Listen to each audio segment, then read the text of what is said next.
I forgot to end the ritual. This started as a joke. It was only supposed to be a joke. I am a college student, so I feel like I have the right to be curious about the world, you know? Like everything I am doing can be overlooked and forgiven. It sounds stupid, but I feel that because I still feel like I am a kid. You know how when you're a kid, no matter what you do, you will be forgiven at some point. I mean, as long as you don't break the law, your parents are the only people who hold any power over you, and they punish you by putting you in time out and just reprimanding you in a way where you will be okay in a day or two. Maybe some trauma, but nothing too serious. Well, this thought is what got me into this deep mess. Last weekend, my friends and I were coming home from a drinking party. Some college seniors threw to celebrate their last summer as a college student because they were all graduating in the winter. They were officially entering the workforce after December. I got invited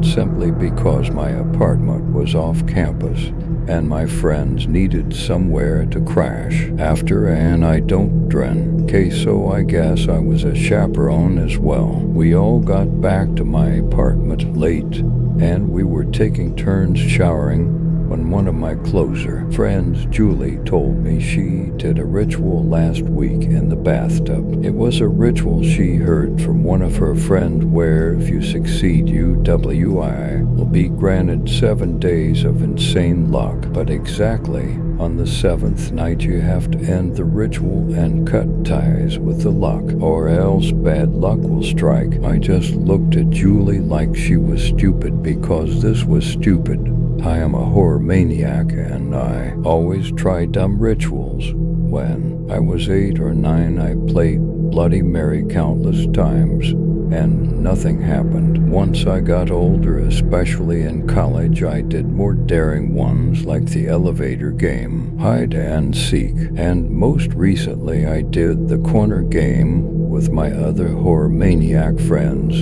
and sure enough, nothing happened.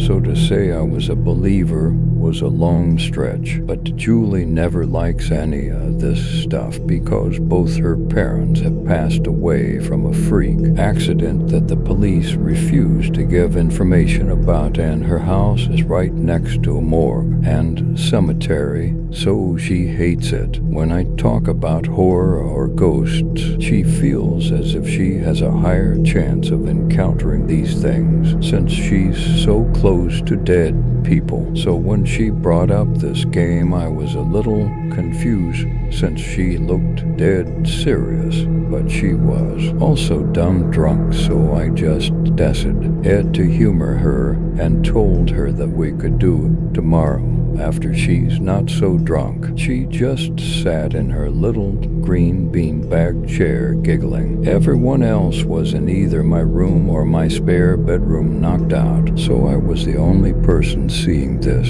and I just sat there really confused on what to say. Julie eventually gathered herself together, sitting up, and looked me dead in the eye. She no longer has the playful glint in her eyes when she jokes. Even the room fell silent, even though just seconds ago it was shaking with Julie's giggles. No, listen, I am dead serious. I tried it myself last month, Julie said, falling back into the beanbag chair. You did what? I whispered back, like I was trying to stop others from listening in on our conversation that just took a very eerie turn. I asked my friend how and I try. Edit. She said it was completely safe as long as I ended the ritual on the 7th night. It has to be exactly at 11:59 p.m. I did, and everything turned out fine, she said, staring up into my ceiling that was decorated with glow-in-the-dark stickers in the shape of stars. I even had special colors to draw out the constellation of the Big Dipper and a few other ones. So what happens if you don't end the ritual exactly at 11:59 p.m.? I asked. Julie had her eyes fixed on the ceiling, not saying anything. I don't know. I didn't ask. I didn't want to know, Julie said calmly, closing her eyes this time. I was desperate, she muttered before falling silent again. Not knowing how to respond, I just sat there in silence with her. I opened my mouth to ask her another question, and before I could get a word out, a low snore flowed head across the room. I heaved out a sigh, knowing I won't get anything out of her tonight. So I went to clean up myself and went to bed. I woke to chattering in the kitchen. I knew my friends were up and getting ready for school. I went to join them after waking up, and they all came together to make me breakfast since they crashed at my apartment last night, making it into a mess. I appreciate the effort, but no amount of pancakes and fluffy cheesy eggs will bring back my silk linen pillows that's now covered in drool, alcohol, and some throw up. But I'm never the type to hold a grudge. Friendship means way more to me than a few pillows. All my friends left one by one after breakfast to go to their respective classes, and by noon it was only Julie and I was still plagued with curiosity, and I really wanted some answers. But Julie was rushing to finish her homework before class, and I didn't want to interrupt her for a few stupid questions.